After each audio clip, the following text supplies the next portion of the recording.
Pair of linear equation in two variables के word problem ऐसे word problems हैं जो कि सीबीएसई पूछता एक ही जैसे हैं, पर बच्चों को वो तरीके नहीं आते हैं, है ना। बच्चों को ये लगता है कि भैया ऐसा क्वेश्चन आ गया तो क्या करेंगे, ऐसा क्वेश्चन आ गया तो क्या करेंगे, जैसा भी क्वेश्चन आ गया क्या करना है वो मैं बताऊंगा। बिल्कुल टेंशन नहीं लेनी है, हर एक प्रकार के क्वेश्चन को कैसे अप्रोच से सॉल्व करना है, क्या उसका स्ट्रक्चर होना चाहिए सॉल्व करने का, ध्यान से देखना, पक्का समझ में आएगा, मेरी गारंटी है। अब जो भी मैं आगे सवाल तुम्हें करवा रहा हूंगा वो सारे सवाल जो होंगे वर्ड प्रॉब्लम्स वाले, उन सारे सवालों में ना एक तरीका होता है सॉल्व करने का। जैसे मैं तुम्हें पहला सवाल करवाऊंगा ना, तुम कहोगे भैया यार ये तो हमें दिमाग में आएगा कैसे, ये क्लिक कैसे करेगा। जब मैं 10वीं में था मेरा भी क्लिक नहीं करता था, मेरे को भी उस समय नहीं समझ में आता था कि ये कैसे होगा, बट फिर मेरे को समझ में आया कि अगर इस तरह का सवाल आ जाए तो ऐसे करना है, इस तरह का सवाल आ जाए तो ऐसे करना है, इस तरह का सवाल आ जाए तो ऐसे सॉल्व करना है। तो ये कुछ मेथड्स हैं। तो एक बार तो टीचर सॉल्व करके दिखाएगा, पर दूसरी बार अगर वैसा ही सवाल आ गया तो तुम उसी मेथड से वापस सॉल्व कर लोगे। तो इसलिए जो भी वर्ड प्रॉब्लम अब मैं तुम्हें करवाना शुरू करूंगा अभी थोड़ी देर में, वो सारी वर्ड प्रॉब्लम के एक तरीके होते हैं कि भाई एज वाला आ जाए सवाल तो ऐसे करोगे, डाउन स्ट्रीम अपस्ट्रीम आ जाए तो ऐसे करोगे, ठीक है, न्यूमरेटर डिनोमिनेटर आ जाए तो ऐसे करोगे। तो एक सवाल मैं खुद करके दिखाऊंगा, एक सवाल तुम मेरे सामने करोगे, तो इससे क्या होगा, हर एक प्रकार के सवाल तुम्हें समझ में आ जाएंगे। ठीक है मेरी जान। सनम जी बोल रहे हैं भैया please speak in English. My name is Shobhit, my age is 22, I studied in a Greenfield public school and I am unmarried and I live in Delhi. My father name is इतना ही आता है भाई मेरे को तो अंग्रेजी, इससे ज्यादा अंग्रेजी नहीं आती।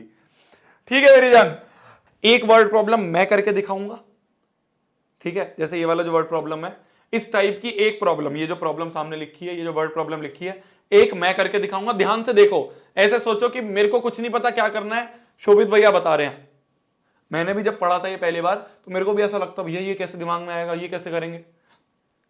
एक मैं बताऊंगा, दूसरी तुम करोगे।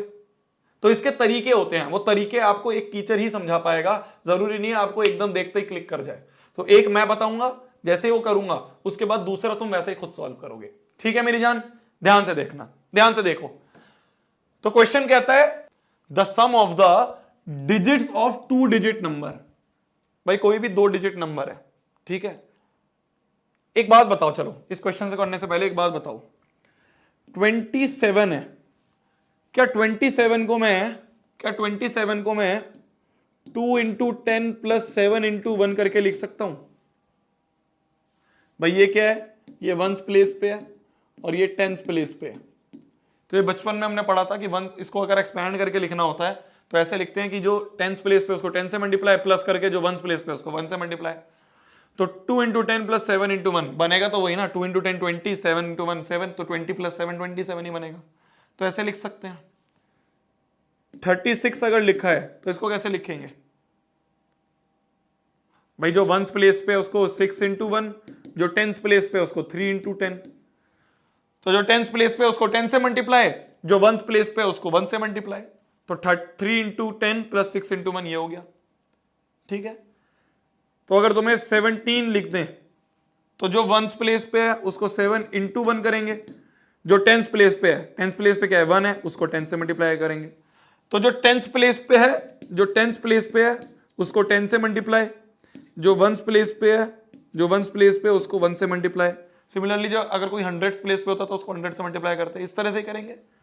तो 27 को 2 इंटू 10 प्लस 7 इंटू 1, 36 को 3 इंटू 10 प्लस 6 इंटू 1, 17 को 1 इंटू 10 प्लस 7 इंटू 1। ऐसी अगर एक्स वाई लिख दे तुम्हारे सामने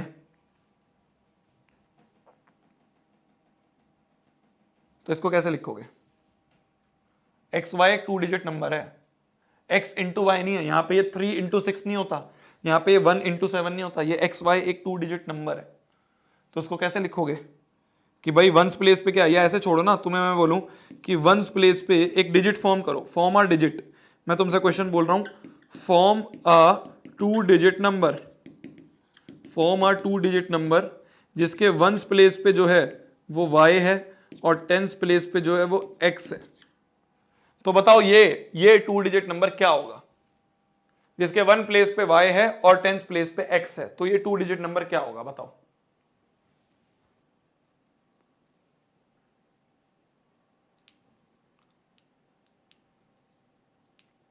10x प्लस वाई बनता हुआ दिख रहा है, 10x प्लस वाई बनता हुआ दिख रहा है भाई, 10x प्लस वाई बनता हुआ दिख रहा है कि भाई जो वंस प्लेस पे उसको 1 से मल्टीप्लाई, वंस प्लेस को 1 से मल्टीप्लाई प्लस टेंस वाले प्लेस को 10 से मल्टीप्लाई, तो ये बन रहा है 10x प्लस वाई। ठीक है, ये समझ में आ गया, ये समझ में आ गया, यस ये समझ में आ गया। ठीक है, अब इस क्वेश्चन को करते हैं, अब इस क्वेश्चन को करते हैं, अब तुम्हें समझ में आएगा। देखो, the sum of the digits of 2 digit number is 8, the difference between the number and the number form by reversing the digit is 18, find the number. नहीं समझ में आ रहा, कोई बात नहीं। देखो solution, let units place digit is y and tens place digit is x। भाई यूनिट्स प्लेस पे y है और टेंस प्लेस पे क्या है, यूनिट प्लेस ही कहते हैं ना, वंस प्लेस या यूनिट प्लेस कहते हैं, तो यूनिट प्लेस पे y है और टेंस प्लेस पे x है, तो जो नंबर वो क्या होगा, देयरफॉर नंबर क्या होगा, जो नंबर होगा वो क्या होगा भाई, यूनिट्स प्लेस पे x है तो जो यूनिट प्लेस पे उसको 1 से मल्टीप्लाई, जो टेंस प्लेस पे उसको 10 से मल्टीप्लाई, ये यूनिट प्लेस पे y है तो यूनिट प्लेस को 1 से मल्टीप्लाई और टेंस प्लेस को 10 से मल्टीप्लाई, तो जो नंबर होगा वो होगा 10x प्लस वाई। ये हो गया हमारा नंबर। ठीक है, अब क्वेश्चन को पढ़ते हैं, अब क्वेश्चन को पढ़ते हैं। The sum of the digits of 2 digit number according to question, देखो शुरुआत कैसे करनी है, जब भी ऐसा क्वेश्चन आ जाए 2 डिजिट नंबर वाला क्वेश्चन आ जाए तो ऐसे ही मानना है। मैं आपको तरीका बता रहा हूं, देख लो तरीका बता रहा हूं, ध्यान से सुनना कैसे शुरुआत करनी है। शुरुआत ऐसे करनी है कि यूनिट्स प्लेस पे y मान लो, टेंस प्लेस पे x मान लो, तो नंबर क्या होगा 10x प्लस वाई होगा। यहां तक कर लिया, अब क्वेश्चन को पढ़ो, क्या लिखा है, sum of the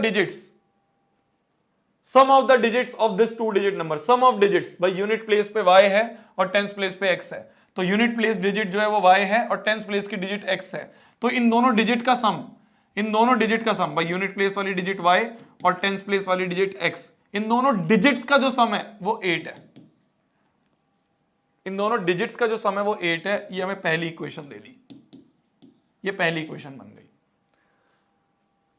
the difference between the number, ये नंबर है भाई, ये डिजिट्स थी और नंबर ये है, अंतर समझो डिजिट्स में और नंबर में, डिजिट्स में और नंबर में अंतर समझो। ये पूरा का पूरा नंबर बन गया, 27 एक नंबर है, 63 एक नंबर है, 17 एक नंबर है, पूरा का पूरा एक नंबर है। 7 एक डिजिट है, 2 एक डिजिट है, 6 एक डिजिट है, 3 एक डिजिट है, 7 एक डिजिट है, 1 एक डिजिट है, और ये पूरा जो है वो नंबर है, ये पूरा जो है ये नंबर है, पूरा जो है नंबर है, पूरा नंबर है। तो इसलिए यहां पे हम देखें तो ये पूरा एक नंबर था। इसने पहले क्या बोला था, सम ऑफ डिजिट्स, तो ये डिजिट और ये डिजिट, भाई एक डिजिट x थी एक डिजिट y थी, तो दोनों डिजिट्स का सम 8 है। The difference between the number, कौन सा difference between, according to question वापस से हम देखें तो difference between number and the number form by reversing the digits, तो नंबर माइनस नंबर डैश, ये कौन सा है, एन डैश क्या है, ये एन डैश क्या चीज है, एन डैश कैसे बनेगा, एन डैश के लिए बोला है and the number form by reversing the digits, मतलब अगर अभी यूनिट प्लेस पे y था तो अब टेंस प्लेस पे y होगा, अगर अभी टेंस प्लेस पे x था तो यूनिट प्लेस पे y होगा, यूनिट प्लेस पे x होगा।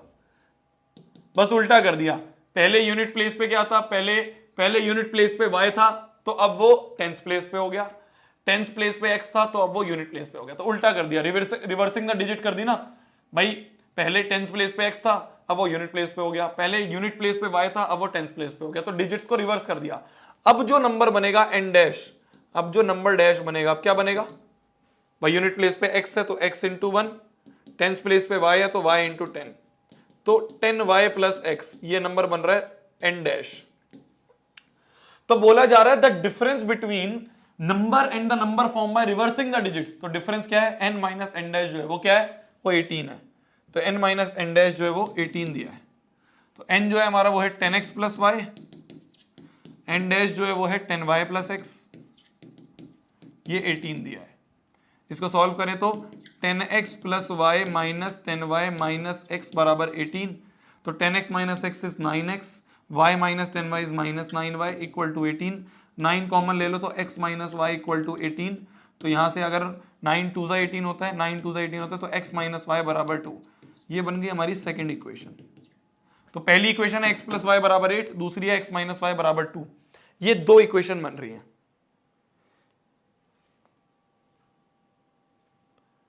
ये दो इक्वेशन बन रही है। इन दोनों इक्वेशन को अब तुम सॉल्व करोगे, x और y की वैल्यू आ जाएगी। क्या आ रही है x और y की वैल्यू, पहले बताओ। x प्लस वाई 8 है, x माइनस वाई 2 है। सॉल्व करो x और y के लिए। आफ्टर सॉल्विंग फर्स्ट एंड 2, ये तुम सॉल्व करोगे, फिर वापस से समझाऊंगा, पहले सॉल्व तो करो। मेरे को पता है एक बारी में नहीं समझ में आता है। फर्स्ट और सेकंड को सॉल्व करने के बाद x की वैल्यू क्या आ रही है बताओ, और y की वैल्यू क्या आ रही है बताओ।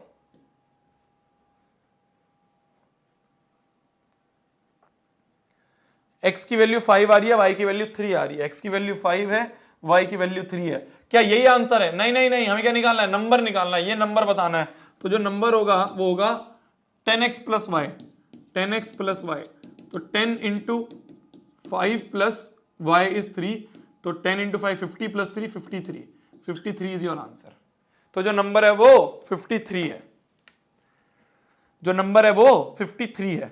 क्या मेरी बात समझे? क्या मेरी बात समझे? वापस से समझाता हूं, देखो क्वेश्चन को, वापस से समझाता हूं क्वेश्चन को। ये तो तुम्हें समझ में आ गया कि अगर कोई वंस प्लेस वाला y है, टेंस प्लेस वाला x है, तो नंबर निकालने के लिए वंस प्लेस को 1 से मल्टीप्लाई करो, मतलब यूनिट प्लेस को 1 से मल्टीप्लाई करो, और टेंस प्लेस को 10 से मल्टीप्लाई करो। ये तो तुम समझ में आ गया।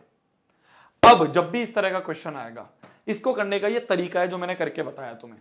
क्या तरीका है? तरीका ये है कि सबसे पहले मान लो लेट यूनिट प्लेस डिजिट जो है वो y है, ठीक है, ऐसे ही मानो यूनिट प्लेस डिजिट जो है वो y है, यूनिट प्लेस डिजिट y है, और टेंस प्लेस वाली डिजिट जो है, टेंस प्लेस वाली डिजिट की बात कर रहा हूं मैं, डिजिट और नंबर में अंतर, ये डिजिट्स है, सिंगल डिजिट्स है, पूरा नंबर है।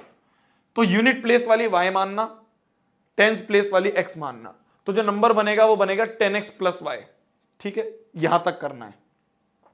अब क्या करोगे?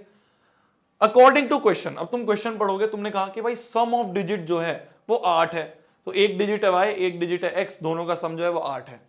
ये बन गई पहली equation. Difference between the number, कौन सा नंबर? जो नंबर तुमने बनाया, ये ओरिजिनल नंबर, ओजी नंबर ये है हमारा।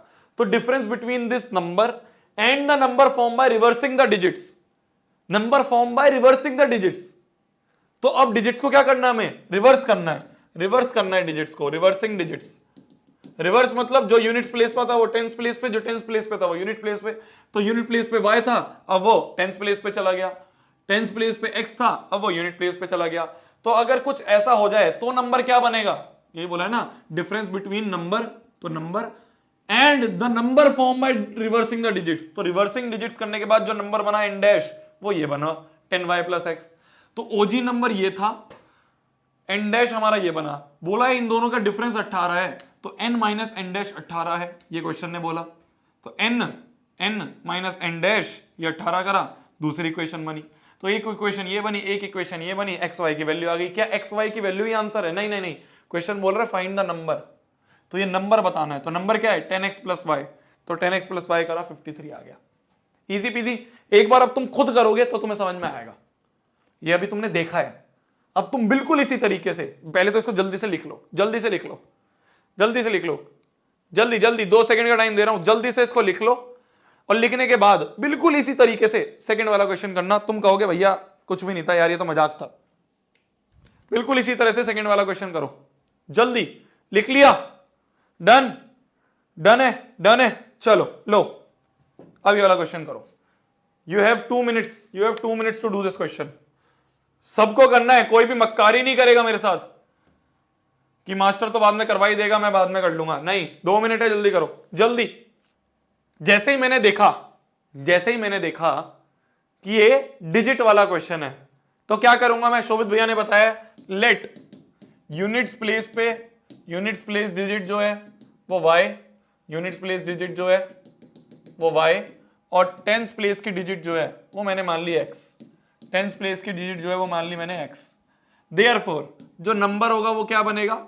जो नंबर n होगा वो क्या बनेगा? वो बनेगा भाई यूनिट्स वाले को 1 से मल्टीप्लाई कर दिया और टेंस वाले को 10 से मल्टीप्लाई कर दिया, टेंस वाले को 10 से मल्टीप्लाई कर दिया, तो ये बन गया 10x प्लस वाई।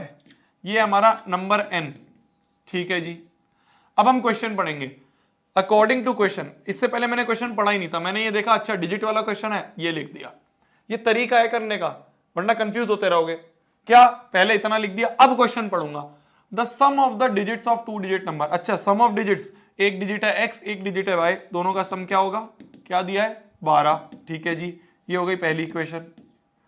वापस से अकॉर्डिंग टू क्वेश्चन जाते हैं। क्या, the number obtained by interchanging the two digits. अब क्या करा हमने, इसको इंटरचेंज कर दिया, इंटरचेंज कर दिया। इंटरचेंज करोगे तो क्या होगा, इंटरचेंज करोगे तो क्या होगा, जो यूनिट्स पे था वो टेंस पे चला जाएगा। यूनिट पे y है, अब वो टेंस पे चला जाएगा। पहले यूनिट पे था y, अब टेंस पे चला गया। टेंस पे x था, अब वो यूनिट पे चला गया। यूनिट पे क्या चला गया, x चला गया। देयरफॉर अब जो नंबर बनेगा इन डैश, वो क्या होगा, यूनिट वाले को 1 से मल्टीप्लाई, टेंस वाले को 10 से मल्टीप्लाई। तो एन डैश जो होगा वो बन गया 10y प्लस x, ये हो गया एन डैश। तो the number obtained by interchanging the two digits, ये है वो नंबर, जो नंबर ऑब्टेन हुआ है इंटरचेंजिंग टू डिजिट्स, वो एन डैश है। एक्सीड्स द गिवन नंबर, क्या एक्सीड कर रहा है गिवन नंबर को 18 से। तो जो गिवन नंबर है ना हमारा एन, इसमें जब तुम 18 जोड़ोगे तब जाके तुम्हें एन डैश मिलेगा। ये है, क्या बोला कि पिछले नंबर में 18 जोड़ोगे तब तुम्हें एन डैश मिलेगा, ये बोला है। The number obtained by interchanging the two digits, ये जो नंबर तुम्हें मिला है ये एक्सीड करता है गिवन नंबर को 18 से। मतलब दोनों में डिफरेंस 18 है, मतलब एन डैश माइनस एन जो है वो 18 है, दोनों में अंतर 18 का है। और बड़ा कौन सा, एन डैश बड़ा है ना, क्योंकि उसमें एन में 18 जोड़ोगे तब एन डैश मिलेगा। ये बन रहा है एन डैश माइनस एन बराबर 18। तो एन डैश क्या है, एन डैश है 10y प्लस एक्स, एन क्या है माइनस, एन है हमारा ये एन है क्या 10x प्लस वाई बराबर 18। तो यहां से 10y plus X minus 10x minus Y बराबर 18।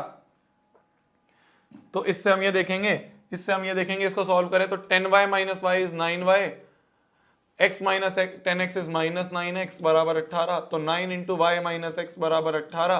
तो 9 2 जा 18, तो x वो y माइनस एक्स इज 2। ये हो गई दूसरी इक्वेशन। पहली ये, दूसरी ये, दोनों को सॉल्व करो, एलिमिनेशन से सॉल्व हो जाएगा ये तो, क्योंकि यहाँ पे माइनस है x, यहाँ पे प्लस x है, दोनों को ऐड कर दिया। तो देखो मैं हवा में सॉल्व करता हूँ, तुम कॉपी में करना, मैं हवा में सॉल्व करके बताता हूँ तुम्हें। देखो दोनों को ऐड कर देंगे तो x से x कट जाएगा, y 2y इक्वल टू 14 और y बराबर 7 आ गया। और x बराबर क्या आएगा, y 7 है तो x क्या आ गया 5, तो x 5 y 7, ये हो गया। पर हमें x और y को ही निकालना है, हमें तो नंबर निकालना है। नंबर क्या है 10x प्लस वाई, तो 10 into X plus Y is 7, तो 57 इज योर नंबर n। आ गया 57, इजी पीजी है, ठीक है। शिवम आशी से बाद में बात कर लियो, आशी आके नंबर नहीं सॉल्व कराएगी, ये नंबर नहीं निकाल के देगी आशी। जो आशियों को तो पिच्ची भेज रहा है यहाँ पे, पढ़ाई कर ले, रोता फिरेगा पूरे साल। चलो नेक्स्ट क्वेश्चन, अब फ्रैक्शन, अब आ गया फ्रैक्शन वाला क्वेश्चन। देखो अलग अलग टाइप के क्वेश्चन है, पहले हमने क्या करा, पहले हमने डिजिट वाला क्वेश्चन करा, अब आ गया फ्रैक्शन वाला क्वेश्चन। तो इनको नाम देते हुए चलते हैं, ठीक है। तो पहला जो क्वेश्चन हमने करा, ये क्या करा, डिजिट वाला क्वेश्चन, डिजिट वाला क्वेश्चन करा। पहला ये क्वेश्चन था, ये हमने करा। अब अगला कौन सा करेंगे हम, अगला टाइप कौन सा है, अगला है फ्रैक्शन वाले क्वेश्चन, फ्रैक्शन वाले क्वेश्चन।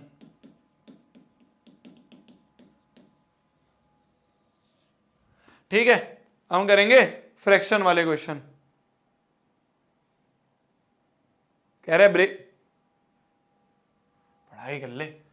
Fraction becomes 1/3। फ्रैक्शन क्या होता है, फ्रैक्शन क्या होता है, एक्स अपॉन वाई एक फ्रैक्शन है। तो मान लो न्यूमरेटर जो है, लेट न्यूमरेटर, देखना ध्यान से देखना, पहले मैं करूंगा फिर उसका अगला तुम करोगे। तो न्यूमरेटर एक्स है और मान लो डिनोमिनेटर जो है वो क्या है, वो वाई है। तो देयरफॉर अब जो फ्रैक्शन बनेगा वो क्या बनेगा, फ्रैक्शन क्या बनेगा, एक्स अपॉन वाई बनेगा। ये हो गया फ्रैक्शन हमारा, ठीक है। अब फ्रैक्शन बिकम्स 1/3। ये जो फ्रैक्शन है ये 1/3 बन जाएगा कब, अकॉर्डिंग टू क्वेश्चन की बात कर रहा हूं मैं, पहली लाइन पढ़ रहा हूं। ये जो फ्रैक्शन x बाय y है ये 1/3 बन जाएगा कब, when 2 is subtracted from the numerator। Numerator से 2 सब्ट्रैक्ट करोगे तो 1/3 बन जाएगा, ठीक है जी। एंड इट बिकम्स 1/2, और यही फ्रैक्शन जो है x बाय वाई ये 1/2 बन जाएगा। कब कब when 1 is subtracted from denominator, when 1 is subtracted from denominator. तो दो इक्वेशन बन गई, ये पहली इक्वेशन, ये दूसरी इक्वेशन। इन दोनों इक्वेशन को सॉल्व करो। तुम कहोगे भैया अभी ये पहली दूसरी कैसे है, मैंने कहा बिल्कुल ठीक है, ऐसा करते हैं, इसको थोड़ा सा सिंप्लीफाई करते हैं। मतलब क्वेश्चन ने तो यही बोला है, क्वेश्चन के हिसाब से तो यही बनेगी। अब इसको थोड़ा क्रॉस मल्टीप्लाई कर लेंगे तो तुम्हें आसानी होगी। तो क्रॉस मल्टीप्लाई करो, 3 × x - 2 बराबर y, तो 3x - 6 बराबर y, तो 3x - y बराबर 6। ये हो गई पहली इक्वेशन। बस एलसीएम ले, वो क्रॉस मल्टीप्लाई करना था। इसको भी क्रॉस मल्टीप्लाई करें तो 2x बराबर y - 1, तो 2x - y बराबर -1। ये हो गई दूसरी equation. Solve for x and y, solve for x and y। कैसे सॉल्व करोगे, जो तुम्हें मेथड अच्छा लगे उससे सॉल्व करो, x और y की वैल्यू निकालो। 7/15 बन रहा है तो जो फ्रैक्शन बनेगा, x की वैल्यू 7 आई, y की वैल्यू 15 आई। ये कोई आंसर है, हमें क्या निकालना है, फ्रैक्शन निकालना है। तो फ्रैक्शन क्या है, x/y। देयरफॉर जो फ्रैक्शन होगा वो क्या होगा, x/y। तो ये तो इजी पीजी था, 7/15। ये क्वेश्चन तो इजी पीजी था, है ना। जल्दी लिख लो जल्दी। अब इसी तरह का अगला क्वेश्चन तुम करो, कुछ नहीं है, फ्रैक्शन मान लो पहले, फिर जो अकॉर्डिंग टू क्वेश्चन लिखा है, अकॉर्डिंग टू क्वेश्चन जब देखो जब तुम मान लो। हमने पिछले क्वेश्चन में यही करा मेरी जान, हमने पहले मान लिया, जो भी हमें काम धाम था हमने पहले खुद कर लिया, फिर हम क्वेश्चन को पढ़ना शुरू करा। पहले ही क्वेश्चन को पढ़ लेते कंफ्यूजन हो जाती, पहले ये काम खुद कर लिया, ऐसे ही पहले ये काम खुद कर लिया फिर क्वेश्चन को पढ़ा। तो पहले वाले जो काम है ये तुम्हें मैं ही समझाऊंगा, एक बार टीचर समझाता है, जब समझ में आ जाता है फिर उसके बाद तो तुम अगला क्वेश्चन खुद कर ही लोगे। तो जल्दी से लिखो और इसको अगले वाला क्वेश्चन को करना। अगले वाला क्वेश्चन तुम्हारी स्क्रीन पर हाजिर। चलो तुम्हारे पास वापस से 2 मिनट का टाइम है, 2 मिनट का टाइम है, मक्कारी नहीं करनी, 2 मिनट में जल्दी खत्म करना है, जल्दी। चलो, द फ्रैक्शन बिकम्स 9/11। ठीक है, पहले फ्रैक्शन वाला सवाल है, मैं कहूंगा पहले क्वेश्चन ही नहीं पढ़ना। पहले क्या मानेंगे, लेट न्यूमरेटर जो है वो मान लो x है, डिनोमिनेटर जो है वो मान लो y है। तो देयरफॉर जो फ्रैक्शन बनेगा वो क्या बनेगा, फ्रैक्शन बनेगा x/y। ठीक है जी, अब क्वेश्चन को पढ़ते हैं, फ्रैक्शन बिकम्स 9/11। तो ये जो फ्रैक्शन है ये बन जाएगा 9/11। कब बन जाएगा, if 2 is added to both numerator and denominator, दोनों में 2 ऐड कर देंगे तो 9/11 बन जाएगा। ठीक है, if 3 is added to both numerator and denominator, अगर ऊपर भी 3 ऐड कर दिया और नीचे भी 3 ऐड कर दिया, ऊपर भी 3 ऐड कर दिया नीचे भी 3 ऐड कर दिया, देन इट बिकम्स 5/6। तब ये 5/6 बन जाएगा। फाइंड द फ्रैक्शन, ये पहली इक्वेशन, ये दूसरी इक्वेशन, ये पहली इक्वेशन, ये दूसरी इक्वेशन, दोनों को क्रॉस मल्टीप्लाई करके सॉल्व कर दो। 7/9 is your answer, 7/9 is your answer. समझ गए, था इजी पीजी, था मजेदार, कुछ नहीं था। कह रहा हूं शोभित भैया पे भरोसा रखो यार तुम, इसी तरह के जितने भी तरह के सवाल हैं मैं सारे करवाऊंगा। चलो नेक्स्ट प्रकार कौन सा है, नेक्स्ट प्रकार है पार्ट ऑफ मंथली। ये पार्ट्स वाले सवाल है, या फिर ऐसा होगा, हाँ वो ये पार्ट वाले सवाल है, ये पार्ट वाले सवाल बोल दो इन्हें, पार्ट्स वाले सवाल बोल दो। अभी इसी तरह का एक और सवाल है वो आगे आएगा, पार्ट्स वाले सवाल ये है। चलो इस तरह का एक सवाल हमने करा है, इस तरह का एक सवाल हमने करा है, कल कराता है ना, तो इसलिए ध्यान से देखना। Part of monthly hostel charge is fixed, यही तो करा था, सेम इस तरह का ही करा था। And remaining depends on the number of days. देखो मैं वापस से इसका लॉजिक समझाता हूं, ये क्या है, हाँ देखो देखो देखो देखो, part of monthly hostel charges fix क्या होता है कि जैसे ये इस क्वेश्चन का लॉजिक समझाता हूं। इसी तरह का एक और क्वेश्चन है जो कि टैक्सी का है, कि भाई जैसे मैं बताऊं, जैसे हॉस्टल वाले का समझाऊं तो हॉस्टल में एंट्री लेने का एक फिक्स चार्ज है, कि भाई हॉस्टल में तुम आए वो तुम्हें फिक्स चार्ज देना है, मान लो x तुम्हें फिक्स चार्ज देना है, उसके बाद जितने दिन तुम खाना खाओगे उतने तुम्हें एक्स्ट्रा देने होंगे। देना पूरा टोटल ही है भाई, टोटल मिला के एक कॉम्बो बनेगा वो देना है तुम्हें, पर उसमें वेरिएबल जो है वो y है, कि भाई हॉस्टल में एंट्री ली तो x तो जाएगा ही जाएगा, फिर उसके बाद जितने दिन खाना खाओगे, 1 दिन खाना खाया तो y, 2 दिन खाना खाया तो 2y, 3 दिन खाना खाया तो 3y, 4 दिन खाना खाया तो 4y, तो x तो देना ही है, साथ में ऐड होके जितने दिन खाना खाओगे, मतलब 10 दिन खाना खाया तो x + 10y, ये मिला के तुम्हें कुछ अमाउंट देना है। तो बोला क्या जा रहा है, बोला ये जा रहा है, तो इस तरह से हम लिखेंगे, लेट फिक्स चार्ज जो है लेट जो फिक्स चार्ज है वो x रुपीज है और जो पर डे चार्ज है, जो पर डे चार्ज है खाने का वो y रुपीज है। एक दिन का y, 2 दिन का 2y, 3 दिन का 3y।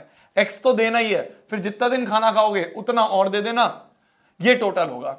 अब देखो, part of hostel charge is fixed and the remaining depend on the number of days, जितने दिन उसने मेस में खाना खाया है।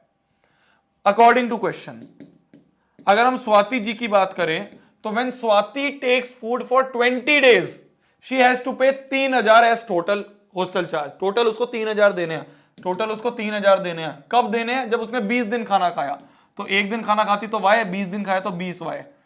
तो 20 दिन उसने खाना खाया तो 20 वाई खाने का चार्ज, और फिक्स चार्ज तो देना ही है, फिक्स चार्ज किसी का नहीं हटेगा। तो x प्लस 20y, ये आ गई पहली इक्वेशन स्वाति जी की। वेयर एज मानसी जी जो है, मानसी जी ने 25 दिन खाना खाया और टोटल उन्होंने 3500 दिए, टोटल उन्होंने 3500 दिए, 25 दिन खाना खाया, फिक्स चार्ज तो x दिया ही होगा, फिक्स चार्ज तो सब पे लगेगा, ये तो सब पे लगेगा। ये हो गई दूसरी इक्वेशन। तो ये पहली इक्वेशन, दूसरी इक्वेशन दोनों को सॉल्व कर दो। कैसे सॉल्व करोगे? सॉल्व करने के लिए सब्स्टिट्यूशन थोड़ा भारी पड़ जाएगा। अब देखो सब्स्टिट्यूशन में क्या होगा, x बराबर 3000 माइनस 20y, वो इसमें पुट करोगे, कट, यहां भी x है यहां भी x है, एलिमिनेट कर दो, दोनों को माइनस कर दो, माइनस माइनस, यहां प्लस है यहां माइनस, तो माइनस हो गया। 20 minus 25 is minus 5y, 3000 minus 3500 is minus 500, ये हो गया, माइनस से माइनस गया, 5 इंटू 100, तो y की वैल्यू आ गई 100, y की वैल्यू आ गई, इसको किसी में पुट कर दो, put in first, put in first मान लो, तो x plus 20 into 100 equal to 3000, तो x प्लस 2000 बराबर 3000, तो x की वैल्यू आ गई 1000। तो जो फिक्स चार्ज है वो 1000 है और जो पर डे चार्ज है वो 100 है। फिक्स चार्ज 1000 है, पर डे चार्ज 100 है। तो हमें तुम्हें पता चल गया। अब तुम्हें पता चल गया, मान लो एक क्वेश्चन में यहीं पे ऐड कर दूं, एक क्वेश्चन में तुम पे ऐड कर दूं, इसी क्वेश्चन में, इसी में एडिशन क्वेश्चन है, find hostel charge, total charge बताना है तुम्हें, हॉस्टल वाले को कितना देना है, हॉस्टल वाले को तो देना है ना, टोटल तुम्हें हॉस्टल वाले को देना है, उसी में मेस का इंक्लूड है, उसमें फिक्स है। तो find hostel charge if Rohan takes food for 30 days, अगर 30 दिन के लिए रोहन ने खाना खाया तो उसको कितना पैसा देना पड़ेगा, ये बताना है तुम्हें। अगर 30 दिन के लिए रोहन ने खाना खाया तो उसको कितना पैसा देना, ये बताओ। 4000 देगा, कैसे? देखो भाई 30 दिन के लिए खाना खा रहा है भाई साहब, 30 दिन के लिए, तो 30 इंटू 30 दिन के लिए खाना खा रहा है ना, तो 30 इंटू खाने का चार्ज, ये तो देना ही है, और फिक्स चार्ज उसको जरूर देना है, फिक्स चार्ज तो देना ही है, और 30 दिन खाना खाया तो 30y, तो फिक्स चार्ज है 1000 और 30 दिन खाना खाया तो 30 इंटू 100, तो 1000 प्लस 3000 इज 4000। तो भाई साहब को 4000 रुपए देने पड़ेंगे, 4000 रुपए उन्हें देने पड़ेंगे। ठीक है, समझ गए? इजी पीजी है, इजी पीजी है। तो ये पार्ट वाले सवाल है, इसका एक सवाल मैंने कर दिया। अब हॉस्टल की जगह कई जगह तुम्हें टैक्सी मिल जाएगी। तो ABCD बहुत ये बड़ा सा दिख रहा है, कुछ नहीं है, आसान है। ये तो ऑप्शन इतने बड़े बड़े हैं, क्वेश्चन इतना सही है, तो ऑप्शन इतने बड़े बड़े हैं। टैक्सी चार्ज जो है वो फिक्स चार्ज है और चार्ज पर किलोमीटर के हिसाब से है। ठीक है, तो भाई मान लो फिक्स चार्ज जो है, लेट फिक्स चार्ज जो है टैक्सी में, टैक्सी तुमने बुलवाई, तुमने टैक्सी बुलवाई, तुम्हें x तो देना ही है। अब वो x जो है जो तुमने दिया, अब तुम चाहे 2 कदम चल के उतर जाओ कि भाई तुमने थोड़ी सी चलवाई हो, तुम्हें x तो देना ही है। ऐसे टैक्सी वाला कहेगा भाई तुम यार बुला के 2 सेकंड के लिए बैठते हो फिर चले जाते हो, तो खाली 2 सेकंड का पैसा दोगे, तो एक फिक्स चार्ज तो रहेगा ही। तुम कितने ही बैठ रहे हो, टैक्सी का गेट खोल रहे हो, x तो गया तुम्हारे अकाउंट से, फिर उसके बाद जितना किलोमीटर तुम चलोगे उतना देना है। तो लेक्स फिक्स चार्ज जो है वो मान लो x रुपीज है, और पर किलोमीटर जो चार्ज है वो मान लो y रुपीज है, for a distance of 10 kilometre. अब अकॉर्डिंग टू क्वेश्चन पे जाते हैं, अब अकॉर्डिंग टू क्वेश्चन पे जाते हैं। For a distance of 10 kilometre charge is 105। तो भाई 10 किलोमीटर के लिए, भाई 1 किलोमीटर के लिए y है, तो 10 किलोमीटर के लिए 10y, और फिक्स तो देना ही है, तो टोटल कितना दिया, 105 दिया। And for a distance of 15 kilometre, तो 1 किलोमीटर के लिए y, तो 15 के लिए 15y, और फिक्स चार्ज तो तुम पक्का दोगे, फिक्स चार्ज तो देना ही है, कुछ भी कर लो, तो टोटल हो गए 155 रुपए। तो पहली इक्वेशन ये आपकी, दूसरी इक्वेशन ये है आपकी, पहली ये दूसरी ये, solve for x and y, solve for x and y, solve for x and y, solve for x and y. जल्दी बताओ क्या आ रहा था, ए आ रहा था ना तुम्हारा, ए आ रहा था ना, ए क्या है, फिक्स चार्ज यहां से 5 रुपए निकल रहे हैं, पर किलोमीटर 10 रुपए निकल रहे हैं, तो 5 प्लस 10 105 सही है। फिर इसके बाद तुमसे पूछा है how much a person have to pay for 25 kilometre, 25 के लिए क्या करोगे, 25 किलोमीटर के लिए, 25 के लिए फिक्स चार्ज तो देना ही है, और 1 किलोमीटर का अगर वाई है तो 25 किलोमीटर का 25 वाई, ये होगा तुम्हारा x प्लस 25 वाई लास्ट वाले क्वेश्चन का, how much does have to pay for 25 kilometre. तो x की वैल्यू 5 आ रही है, x की वैल्यू 5 आ रही है, y की वैल्यू 10 आ रही है, तो 5 प्लस 250 प्लस 5 255 रुपए हो गए, तो 255 रुपए और देने उसको, तो A is the correct answer, A is the correct answer. Okay भैया, अगर गाड़ी बुलाई और गेट ही नहीं खोला तो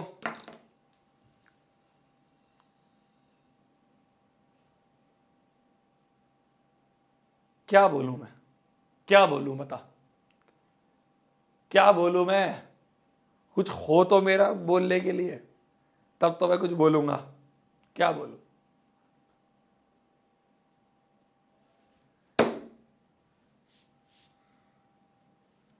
रैपट पढ़ेंगे रैपट, और ऐसे पढ़ेंगे 4 दिन तक नहीं उठ पाएगा, समझ रहे हैं।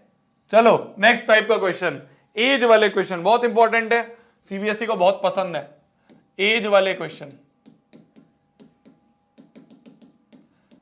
एज वाले क्वेश्चन करने का वापस से एक तरीका होता है, वो तरीका मैं आपको बता रहा हूं, एक मैं करके बताऊंगा, ध्यान से देखना, ये मत सोचना कि पहले लिख लूं साथ साथ में, नहीं, लिखने का टाइम दूंगा, पहले देख ले।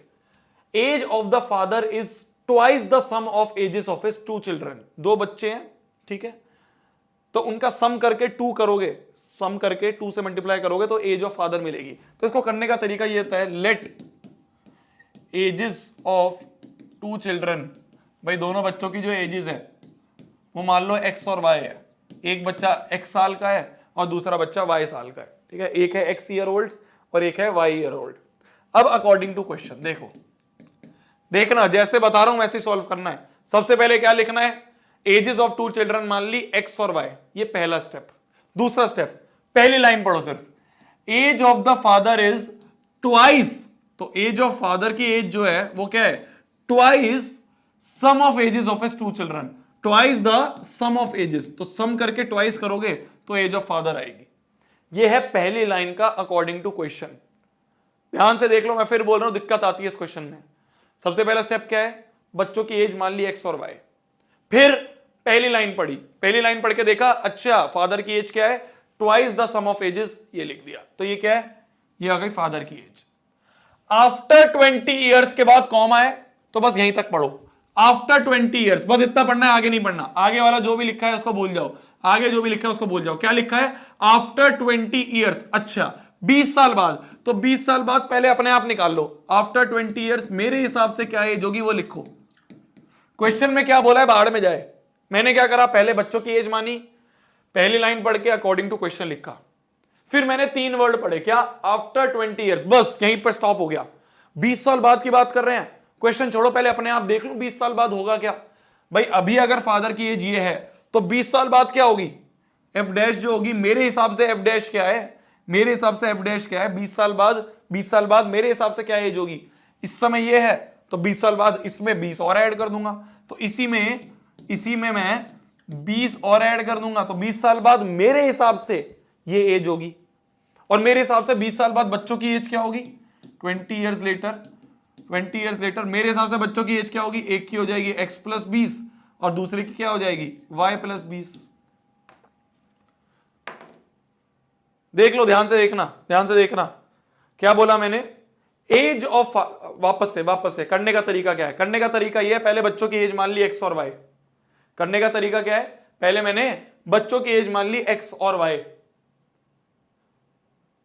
बच्चों की एज मानती मैंने पहली लाइन पढ़ी कि age of father is twice the sum, तो अकॉर्डिंग टू क्वेश्चन लिख दिया age of father is twice the sum of the ages of 2 children, ये लिख दिया, यहां तक मैंने करा।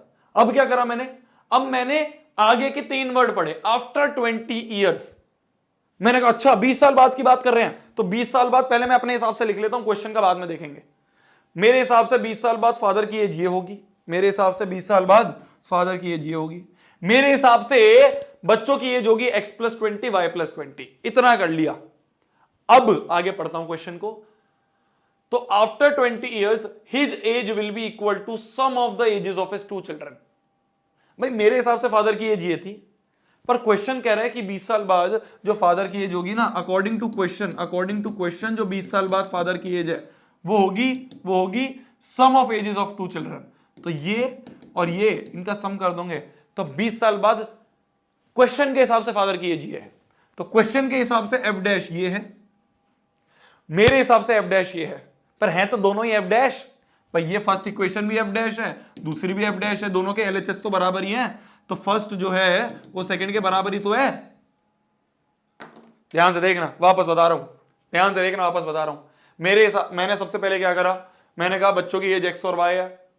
फिर मैंने क्या पढ़ा, पहली लाइन पढ़ी कि एज ऑफ फादर जो है वो twice of x plus y है, यहां तक पढ़ ली, ये लिख दिया, ठीक है, ये हो गई फादर की एज।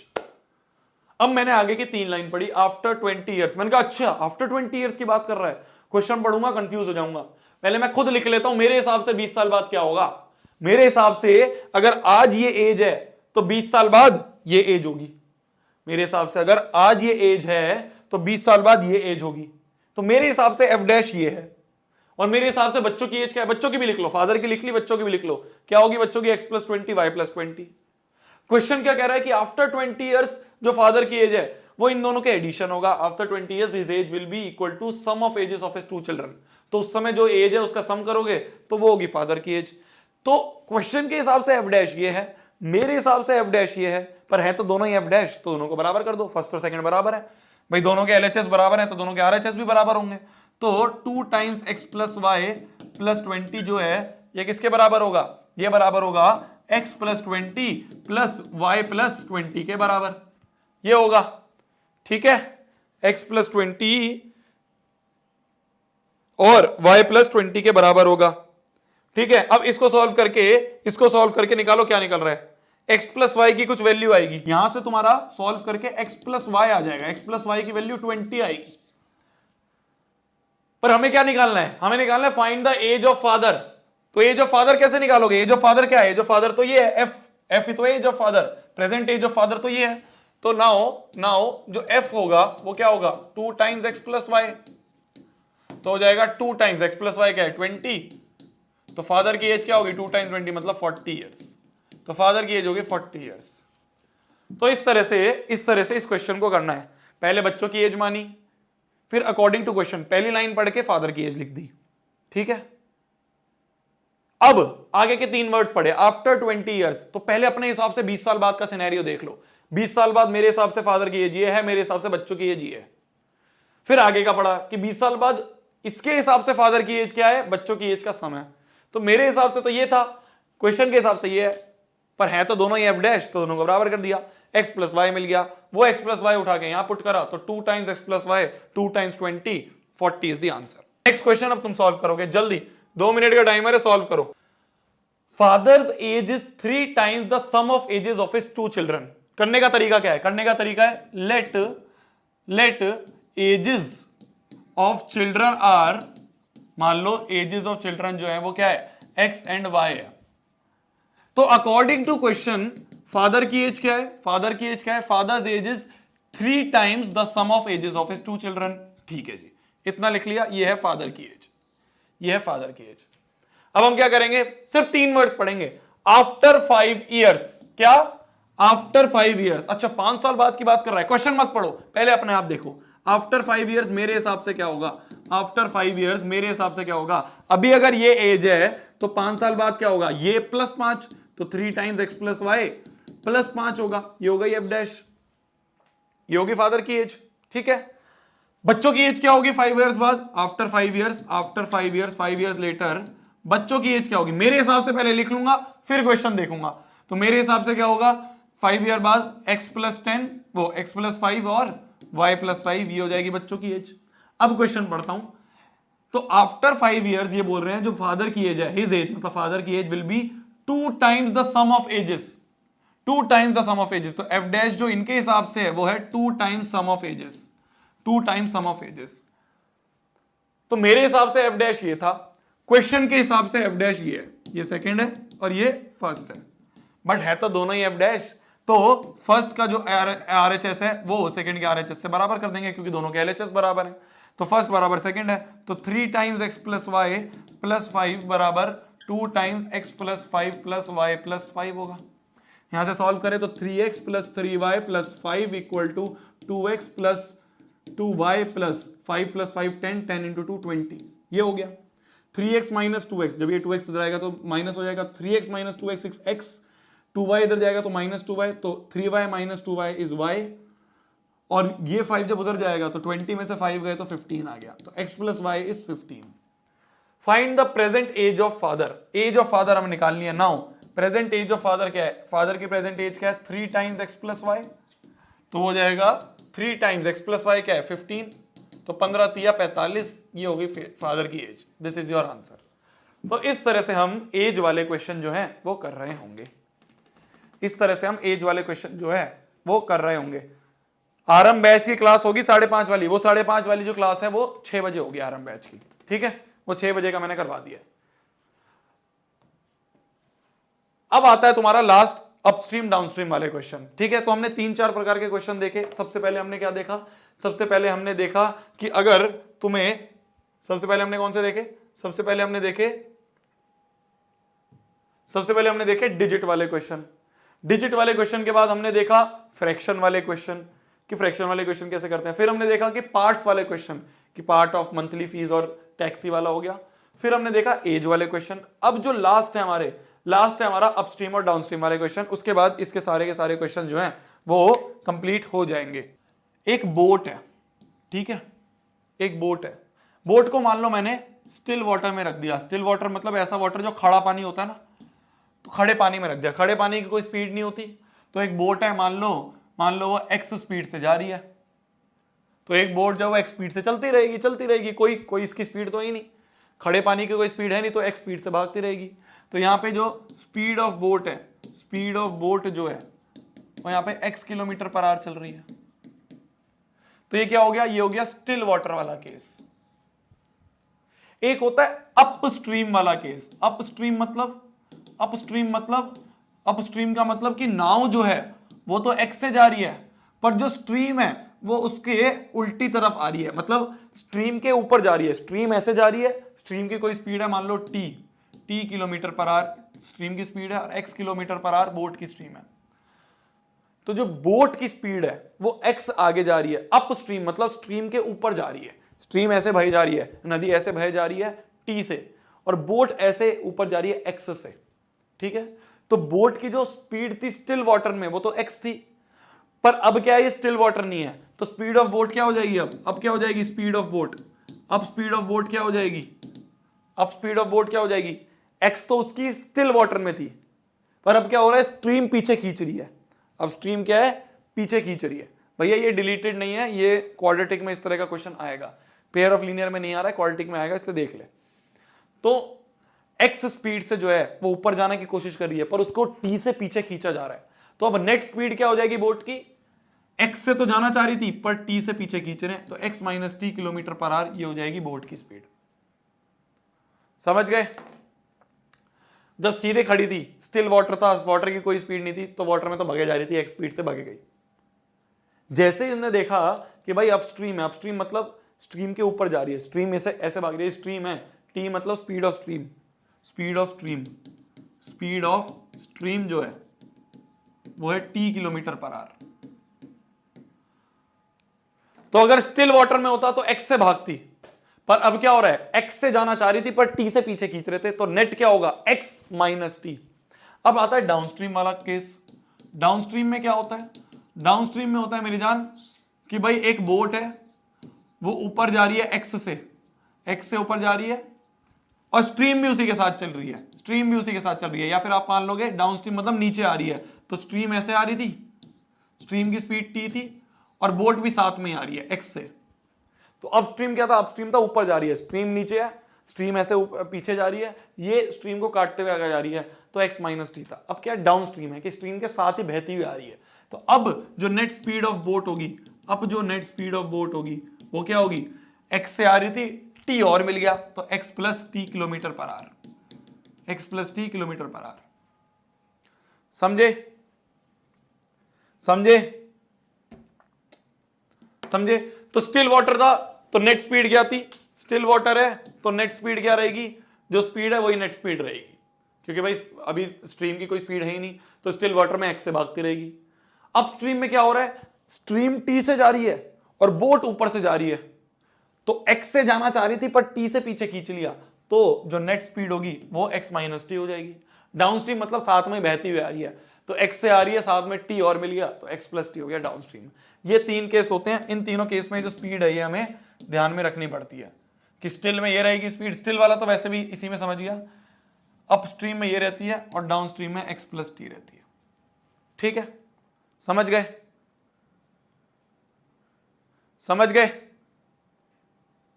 समझ गए? अब क्वेश्चन करते हैं, अब क्वेश्चन करते हैं। देखो, तो a man can row a boat downstream 20 kilometre in 2 hours and upstream 4 kilometre in 2 hours. ठीक है, ठीक है। देखो, अपस्ट्रीम डाउनस्ट्रीम वाला केस है, तो मान लो अपस्ट्रीम होता, मान लो अपस्ट्रीम है, तो अपस्ट्रीम मतलब कि स्ट्रीम की जो स्पीड है वो इधर है t, और जो बोट की स्पीड है वो है x किलोमीटर पर आवर, और t किलोमीटर पर आवर जो है वो स्पीड ऑफ स्ट्रीम है। तो अपस्ट्रीम वाले केस में हम देखेंगे कि जो नेट स्पीड है किसकी? बोट की, वो क्या हो जाएगी? नेट स्पीड ऑफ बोट क्या हो जाएगी? x से ऊपर जाना चाह रही थी पर t से पीछे खींच लिया, तो x minus T kilometre per our. अब अगर हम डाउनस्ट्रीम की बात करें तो डाउनस्ट्रीम में क्या होगा?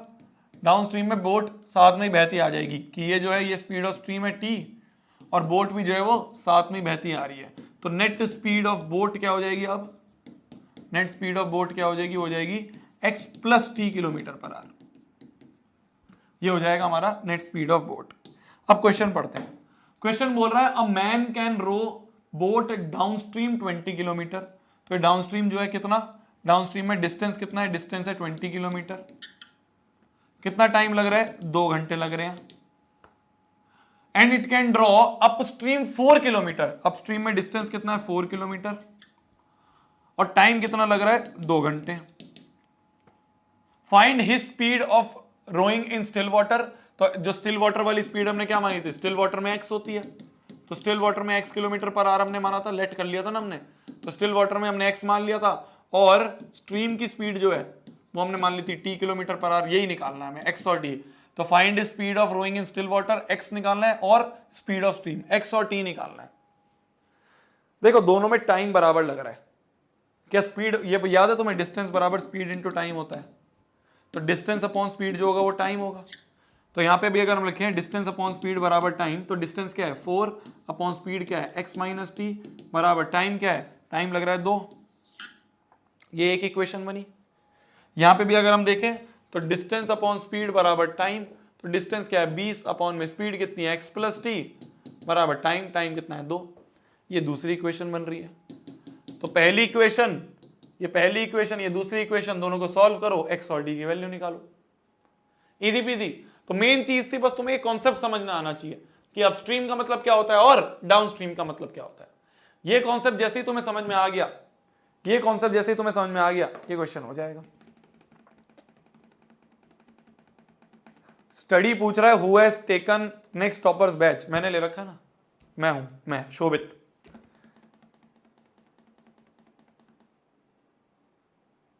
देखो, मैं बताता हूं वापस से। अपस्ट्रीम डाउनस्ट्रीम का कॉन्सेप्ट तो तुम्हें समझ में आ गया। अपस्ट्रीम में स्पीड ये रहती है। अपस्ट्रीम में क्या होता है? बोट इससे जा रही है, टी से पीछे खींच रहा है। भाई बोट की जो स्पीड है वो x है, और स्ट्रीम की जो स्पीड है वो t है। तो x से जाना चाह रही थी पर t से पीछे खींच लिया, तो नेट क्या हुआ? x माइनस टी, ये हो गई नेट स्पीड।